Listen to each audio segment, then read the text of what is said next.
Ladies and gentlemen, we made it. This is the first full football season on In the Jar. We started the show January of this year, so we got to cover the back half of last football season, but this is the first in-season episode of In the Jar, and I have some bad news. Okay, I showed up with one SD card for the audio, and we are sitting at about 39 minutes left. Right, so we're going to try and blow through this thing. We're going to recap the college football games that happened a couple days ago. And then we're going to get into some of the upcoming games in the NFL. One of them starting tonight. I'm hoping we can get this out before Thursday Night Football. So I'm going to say tonight. If not, that's okay. But nonetheless, we'll get right to it. Viral moment of the week coming to you right now. Because he's the best for the country.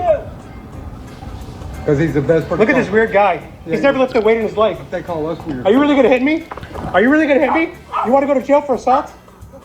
You look like What's wrong with the Democrats? you look like Thomas Crooks. You look like Thomas Crooks. You're crazy.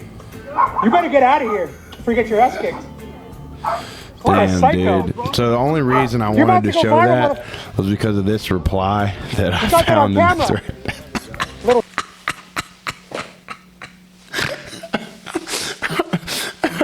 I mean, what did he think was gonna, like, I don't know. I don't want to make this political commentary, but the way the guy ran up to him was just a sight to see. And somebody had the cognition to think of this guy running in Football Pursuit. I don't know, dude. Probably shouldn't show shit like this on the show, but you know, it's like we gotta be a little more stoic. You know what I'm saying? Disagreement's okay. It's okay to disagree with somebody. You know what I mean? Unless you want to chase down Nick Chubb for a 15-yard gain. You know what I'm saying? He actually looks a little bit farther back in that Photoshop there. All right, next deal. We got week 1 coming up. And the Eagles are playing the Packers in Brazil. There was a lot of talk about this in the offseason. The NFL is obviously trying to expand the game internationally to more countries, make football a big sport in other places. But there's a lot of concern in the offseason. A lot of concern with crime in Brazil. The teams, you'll hear in the clip, the teams that are playing the Eagles and the Packers were advised to not leave their hotel rooms. There was even talks, and I haven't heard much of this lately, but there's a lot of Brazilian gangs with the colors green and yellow. And Darius Slay spoke on it on somebody's podcast. Looking forward to it. I can't wait. But, man, I do not want to go to Brazil. You want to know why? I'm here to tell you why. They already told us not to leave the hotel. They told us we can't do too much going on because the crime rate is crazy. You know what I'm saying? I'm like, NFL, why don't y'all want to send us somewhere with the crime rate this high? And like, we got the country. So, you know, the first thing people think is, like, something terrible can possibly happen. I told my family, do not come down there because, like, I'm not going to be nowhere to be found. Really, I would be in a hotel chilling, minding my business. Minding my business. Big play Slay, dude. Saying it how it is. I don't know if a player that wasn't a veteran of his stature would be able to candidly speak on that like he was. But, you know, they're not excited about it. I'm wondering if teams are going to arrive early to acclimate to the time change. I don't know what time zone Brazil is on. I do know that Brazil banned X recently, and there's a lot of politically charged comments around this game. Conservative pundits urging the NFL to pull the plug on this game, but it's not that easy. They probably spent months and months, maybe a year or two, putting into this game what they need to put in. I'm going to do something real fast here. But no, I mean, it's not that simple. You know, the NFL can't just say, well, the Brazil banned X and they hate free speech, so we're going to forego the year that we spent, you know, organizing this event and just pull the plug on the game. Maybe they could do that. Maybe they could just say Green Bay, have it at home. But the players aren't happy about it. Slay isn't happy about it. Having the first NFL game in Brazil. I think for the most part, player sentiment with international games is relatively negative. They don't like the jet lag. They don't. There's a lot of uncertainty when traveling internationally, and I think that's portrayed in the clip there from Darius Slay. Okay, next deal. So I saw a clip. This kid's what's this kid's name? Dylan Stewart. Okay, this kid is a true freshman for South Carolina in his first collegiate football game. Take a look at this kid's reps against Old Dominion.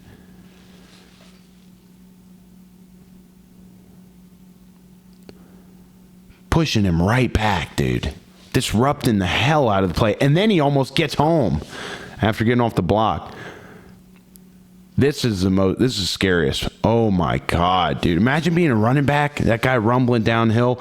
And dude, here's the thing. That dude he's young, right? He's a true freshman. I remember how much development I had to go as a player at 18 years old. This kid is raw.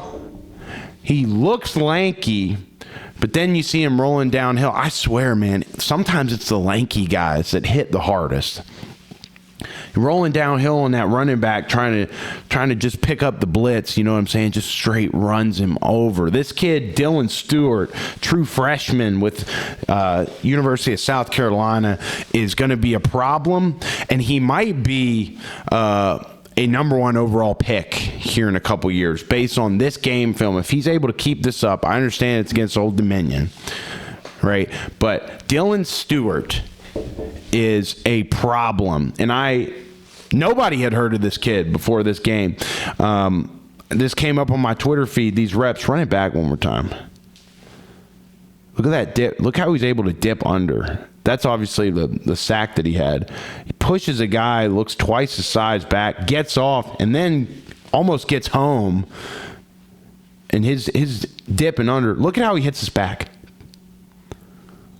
Dude, this guy is a disruptor. That's a game-changing player on the defensive side of the ball. Dylan Stewart, look out for him as the season progresses. I believe South Carolina's got Kentucky this week, so we'll see how he handles a slight step up in competition. But look out for this kid to be a high draft pick in a couple of years.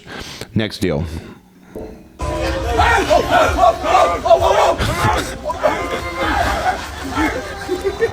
What's that say? Who's that coming down the track? I'm going to fuck the words up. I forget the whole chant. It's the one that Pat McAfee did. He's like, ain't nothing finer in the land than a drunk, obnoxious Georgia fan. And then they go, oh.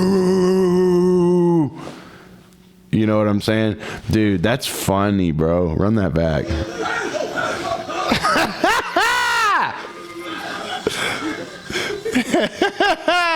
And they, they saw that guy walking in the porta potty. They were like, all right, let's do this. Georgia fans are funny, dude. They're rambunctious as hell, and I like them a lot. They beat the hell out of Clemson. Don't even have any clips from that game because they beat the hell out of them. Clemson looked lost on offense, and they looked like I do occasionally on NCAA 25 on defense. You know, you play against a superpower like Georgia, you just can't stop them. You know what I mean? So, not much to show. I forget who commented on it. It was a former NFL player that has a lot of clout. Pointed out that Clemson had like 9 or 10 white guys on their starting offense, and that you can't make plays with that many white guys on an offense. And it's a damn good point, especially based on how Clemson performed. They need more black guys out there making plays. Clemson does, because when you go up against a superpower like Georgia, it's not the Chick-fil-A kickoff game anymore. It's the Aflac kickoff game. A little naming rights change, but Georgia just beat the hell out of Clemson. Beat the hell out of them. And it looks like Georgia's primed for another hell of a season. Okay, back to pro football. This is, as we shoot today, this is recent. Okay, the Bengals came out earlier in the week. Zach Taylor said that he has no qualms with the fact that Jamar is going to play. Tuesday, he said, well, I should put my foot in my mouth. Wednesday, he said, we're not sure. And then a couple days later, after a lot of uncertainty, Jamar Chase is suited up and practicing with the Bengals. And that's a hell of a sight.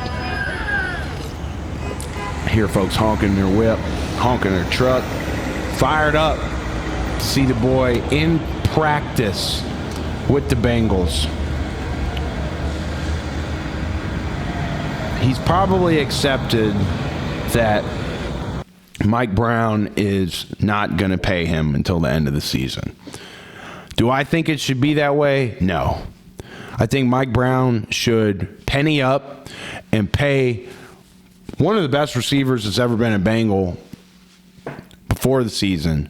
Show him a gesture of goodwill. But it looks like that's not going to happen. It looks like Jamar knows that that's not going to happen. The Bengals need him to be successful. They need Jamar Chase to be successful.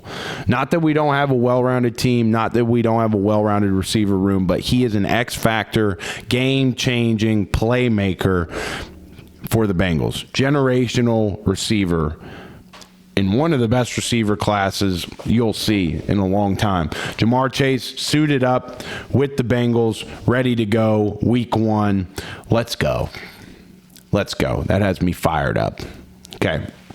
So we're going to recap some college games here. First one on the slate, Florida State most recently was a 16.5-point favorite against Boston College. And they went out there and they laid an egg. They laid such a bad egg that in the first half, the Florida State head coach Mike Norvell kept the halftime speech out on the field. They didn't even take it to the locker room. Here's the clip. Team at the 50-yard line. Almost giving that halftime speech before they even leave the field. He's telling them, look, you're in for a fight right now. Whatever you thought about Boston College, you can just wipe it away. Right now is our moment of truth. And I love that phrase when he told us that you had those moments where you're going to find out a little bit about yourself as a coach. Yeah, so I was sitting on Monday afternoon with one of my buddies who works for MGM Sportsbook. And he showed me that line, and he was like, it's kind of big. Florida State has come in each of the last couple seasons with high expectations. This year, not an exception, coming in ranked number 10 in the land and losing to Georgia Tech in Ireland. And then they come out. So Boston College just handed out an ass whipping. They handed out an ass whipping, had it down on the 10 at the end of the game, just chose to kneel it down. Here's a clip from the game. Panic in this situation, trying to create some momentum.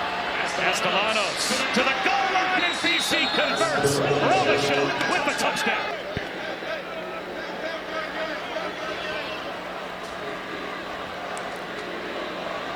Again, the play calling. FSU fans chanting for their backup quarterback. Getting a little natural pick route. They're just kind of right now taking it. And, dude, some people ran off with the bag betting on this game. Look at this. Somebody was so confident that Boston College was not only going to cover, but they were going to win the game. They took straight up money line with a very exact amount, 59, 52, and 80 cents to pay out $41,669.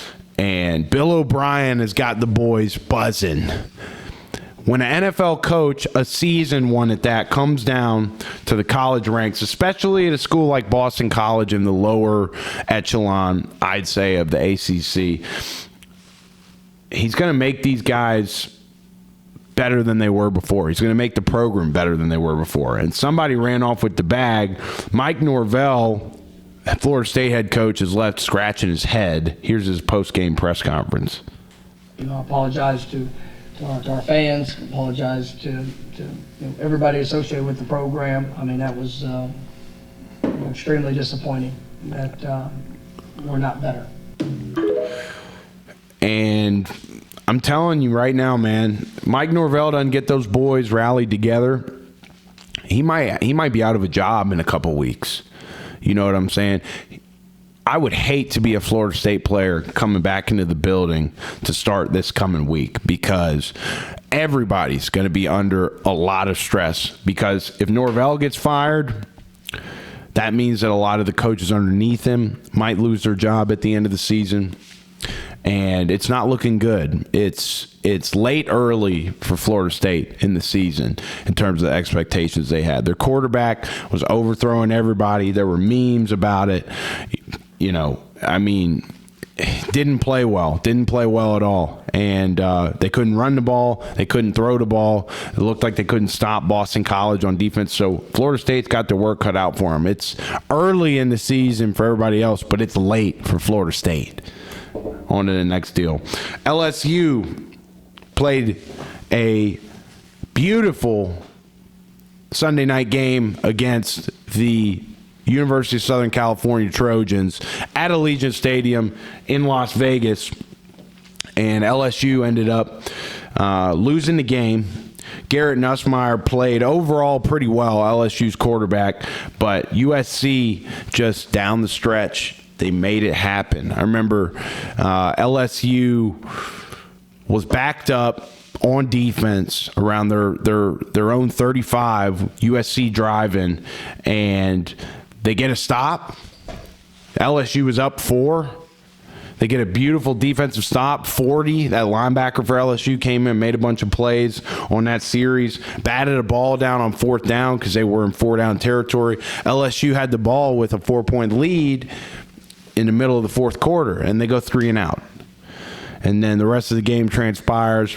LSU had a chance late, didn't capitalize, and Brian Kelly made some comments, LSU head coach, that didn't really sit well with me. He said that USC's quarterback, Miller Moss, outplayed our quarterback. He outplayed our quarterback.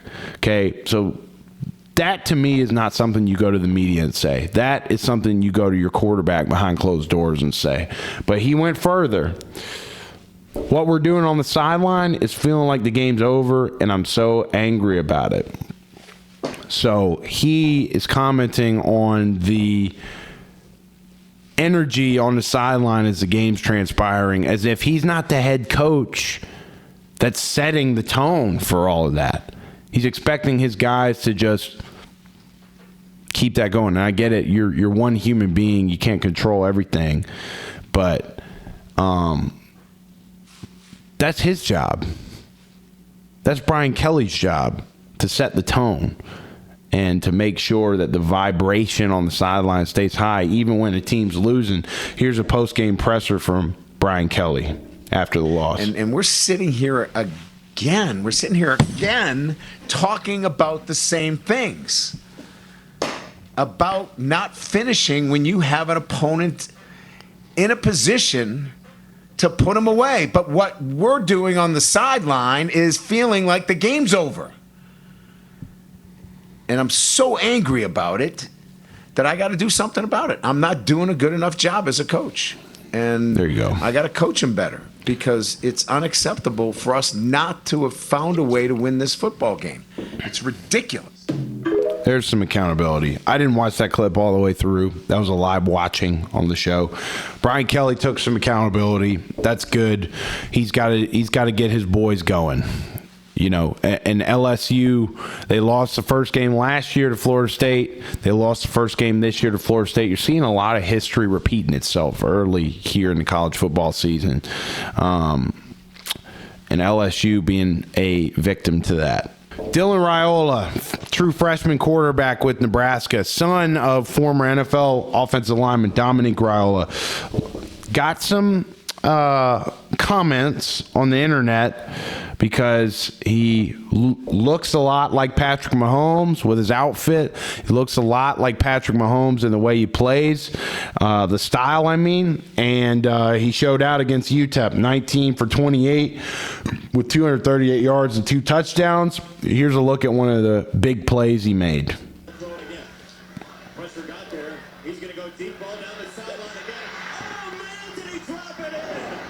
That was beautiful. Welcome to Lincoln, Isaiah Nair. Look at how I'm going to run it back just real quick. Look how he flips it out. That's very Mahomes-esque, dude. Very Mahomes-esque. He's got the same number, same hairdo, wears the same Vipers, same outfits. And Patrick Mahomes shouted him out. Kid's playing ball. He looks comfortable throwing it deep. He looks comfortable in there as a true freshman. And I think you're going to see more and more true freshmen really contributing to their programs this college football season. They're comfortable. They look comfortable. You got, that defensive end, Dylan Stewart. It looks comfortable. And even at the quarterback position, a true freshman steps in for Nebraska with Dylan Raiola and is making plays, comfortable throwing the deep ball, comfortable back there. And again, we're seeing early season. I don't want to say lower tier opponents, but UTEP compared to Nebraska, right? There's going to be a bit of talent discrepancy with those programs, but at the end of the day, man, these true freshmen look comfortable. They look really comfortable. And so the next game I wanted to recap on the show here was the University of Miami went down to the Swamp and beat the hell out of the Gators behind a really masterful performance from Cam Ward, who came over from Washington State to the U. Here's a play he made in the air. Look at this. Flushes. Ward able to spin free of Searcy and then goes to the end zone, and in the back of the end zone it is Jacoby George. My oh my, Cam Ward's having himself a day. I didn't know you could mock the other team's celebration like that. I thought that was a penalty. They came out, scored that touchdown, and that was the backbreaker, right? It was already a skunk, 31-10. He flushes out of the pocket, throws a dart to the back of the end zone, and then Jacoby George, I think is the receiver's name, taunting the Florida audience. I thought that was a penalty. I really did.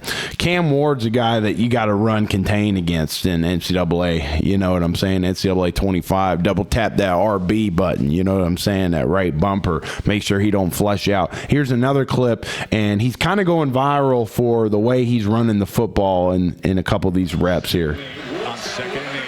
Look at this. Chilling. Somebody said 50-year-old men are furious that Cam Ward's jogging around the field. You know what? This guy, he was 26 for 35, 74% completion, 385 yards, 3 touchdowns and a pick, 3 carries for 33 yards. A lot of times these guys, when it looks effortless, it's because they're so well prepared that it looks easy. And a lot of people say, oh, Cam Ward looks like he doesn't even care about football. Cam Ward looks like he's just jogging around. He's comfortable because he's so well prepared. You know what I'm saying? So to me, that's a compliment. Cam Ward running around the field. So Miami, of all the teams in the ACC, after week 1, looks to be one of the better teams in the ACC. Granted, I don't know how good Florida is. They did not look good in this game against Miami, but look out for the U here down the stretch in the ACC. Every single conference winner, every single power conference winner gets a bid to the college football playoff, so it's going to be interesting to see how the season plays out But I mean, they played crazy against Florida. Cam Ward really went off against Florida. Here's what he had to say after the game. There were 90,000 people, full throws, at the beginning of this game. It was loud as hell. I don't know if this was the loudest environment you played. It wasn't. I played at USC. USC wasn't packed, but it was louder than this. I played at Oregon, it was louder than this. The Pac-12 gets mistaken for. The Pac-12, that's where I believe real football is played. Meach Powell even come from Washington. Washington was one of the loudest environments I played. And so I would say advice to the fans, if you're going to be loud, you have to be loud when we're huddling. You can't just be loud once you break the huddle, but that time it's no point. We hear the play, we communicated already. But it was a good atmosphere to play in, and I'm just excited that we were able to get a victory. Damn, dude. I mean, to a SEC supremacist like your boy, them's was fighting words. The Pac-12 has better stadium atmosphere than the SEC. I don't know, man. He knows better than me. He's played a couple of places. He knows better than me. I mean, to say that USC is louder than Florida, that's a hot take, brother. That's a freaking hot take. I remember when my alma mater, we played Georgia when I was a junior. Georgia had 92,000 strong to play us, an SEC opponent. Granted, it cleared out pretty fast after they started whooping us.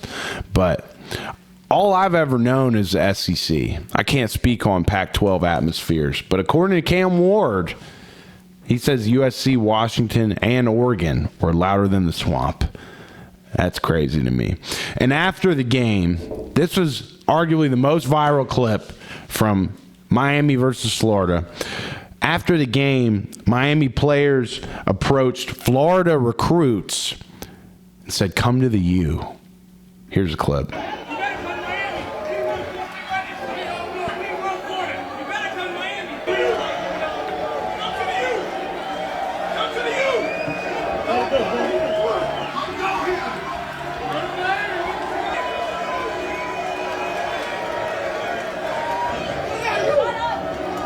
Says, "Shut up." That might be those Miami players going down there to the Florida recruits and saying, "Come to the U" after that ass whipping.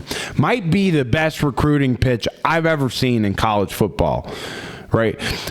When I was selling tickets in the NFL and the NHL, my managers used to always say the best time to sell is during the game because everybody's emotional, everybody's hyped up or down. And I think those Miami guys capitalized on a low moment for the Florida Gators. And on the other side, a high moment for the U, approaching some of those recruits and saying, "Come to the U." I guarantee you at least one of those kids ends up committing to Miami after they were on a visit to Florida. That would be very, very funny. Okay. NFL games coming up this week. We got NFL football again, ladies and gentlemen. And we're going to get into some lines for the week. Like I said, hopefully this episode drops on Thursday. If not, you can go ahead and skip through my picks here for Baltimore Ravens at Kansas City Chiefs. We got Baltimore as 3-point underdogs going into Arrowhead. Normally, the way Vegas does it is they add 3 points to the visiting team. The visiting team gets docked or added, however you look at it, 3 points on the spread. So it looks pretty even if you're looking at on the field and you take that Vegas 3 points. So Baltimore +3, Kansas City -3. Got money line at 154, 130. We're going to track these picks. We're going to see how good I am with these picks every week. We're going to track the record through the season, and I'm so glad, brother. We're running short on time. I think I got about 5 or 6 minutes left to get through all of these picks this week. We'll get a new SD card next week, so we won't be crunched for time. But I'm going to put myself on the spot. I really haven't even looked at these games in depth at all other than this one. But let's go Baltimore +3 for this game. I'm going to go Baltimore +3 for this game. So that's my first pick. We'll do one pick per game. No prop bets. We might get into prop bets later in the season, but like I said, we're trying to hum through these. So Baltimore +3 for the first NFL game of the season. Hollywood Browns out for the Chiefs, and we'll see how Xavier Worthy plays for the Chiefs. We'll see if he gets in the mix a lot. We'll see how that Baltimore Ravens running game really looks with Derrick Henry back there. Is he primed for another big season? We'll find out. All right, here's the next slate of games. We got Packers at Eagles in Brazil. That's going to be an interesting one. We touched on that one. I like Packers money line in that game. I think Jordan Love is going to come in and really eat, and Philadelphia, although they got a talented roster, they might struggle against the Packers. There's a lot of buzz behind Jordan Love. We'll see. He's my fantasy quarterback. We'll see if Jordan Love is able to start the season strong. I got Packers money line. Book it. Okay. And I should say, this is not financial advice. Do your own research. Make your own decisions. And I do not directly condone sports gambling. This is purely hypothetical for fun. Fun segment we'll do on the show every week. But I got Packers money line against the Eagles. Next game, Titans at Bears. Caleb Williams coming out hot. Vegas has got him at 4.5-point favorites. A -215 money line. And I'm going to go with the Titans money line in this game. This is good value. You're probably not going to get better value on NFL lines than you would week one. But you got to do your research, and you got to make the right picks, because there's the other end of that spectrum too. You can't buy into the hype too much. And although I think the Bears are going to have a decent season, I think the Titans are being grossly underrated in this matchup. Titans money line, give it to me against the Bears. Okay. Steelers at Falcons. This is an interesting one. I've talked about this on the show earlier. Steelers quarterback room has a couple of weapons. Russell Wilson is the QB1, is what they're saying in Pittsburgh. And the Steelers are 3.5-point underdogs at Atlanta, and I just don't understand why. Give me Steelers money line for that value at 156. Next deal. Jaguars at Dolphins. Dolphins come out as 3.5-point favorites against the Jaguars. Over-under totals 48.5. Okay. I want Dolphins -3.5 on this. Give me the spread. I was tempted to go with the over-under, but, life's too short to take the under. Over-unders, I'm not sure about here. All right, Patriots at Bengals. Okay, that spread was modified a point from the last time I saw it. 8.5 points in favor of the Bengals. Over-unders at 40.5. Damn, that's tough. Give me the over. Over 40.5 points. I don't like the spread. I don't like the money line. So give me over 40.5 points for Patriots Bengals. Texans at Colts to start it off in Indy. Indy's 2.5-point underdogs. The over-under's 48.5. That's another tough one. And I hate to go against my former employer here. I hate to do it. I think it'll be a close game. We are running short on time. I got about 2 minutes. 48.5, 2.5-point spread. Give me Indy to cover. Give me Indy to cover 2.5. All right, Vikings at Giants, crappy game. All right, give me Vikings -1.5. That's easy. The Giants don't think they're going to have a good season. In fact, I think they're going to be in the lower echelon of the NFL. Panthers at Saints. Okay, 3.5-point favorites to the Saints, 41.5 points on the over-under. Give me the Saints. Give me the Saints at 3.5 points there. Cardinals at Bills, 6.5-point game, 6.5-point spread, 48.5 on the over-under. Give me the over, 48.5 for the Cardinals Bills. Holy crap. We are running close. Raiders at Chargers. Let's take over 48.5 in that game. Broncos Seahawks. Let's take Denver to cover. Cowboys at Browns. Let's take the Cowboys to cover that. That's actually crazy that they're not favored. Commanders at Bucks. Okay, 3.5 points. Give me the under, 43.5. Rams at Lions. Give me that 3.5. No. Give me the over, 51.5 points. Over 51.5 points. Okay, and we ran out of time. Damn it. We ran out of time. Okay, hopefully let's rely on the phone audio here, okay? Let's rely on the phone audio here, okay? Jets at San Francisco 49ers, Monday Night Football. Give me the Jets to cover those 4.5 points. And I will spare y'all the bad audio since my SD card is no longer. And we'll go into it. It's football season. We're all in, baby. We're all in here. We're fired up. It's in season, in the jar, episode 34. Appreciate y'all coming out. Appreciate y'all watching this long. And make sure you like, comment, and most importantly, subscribe!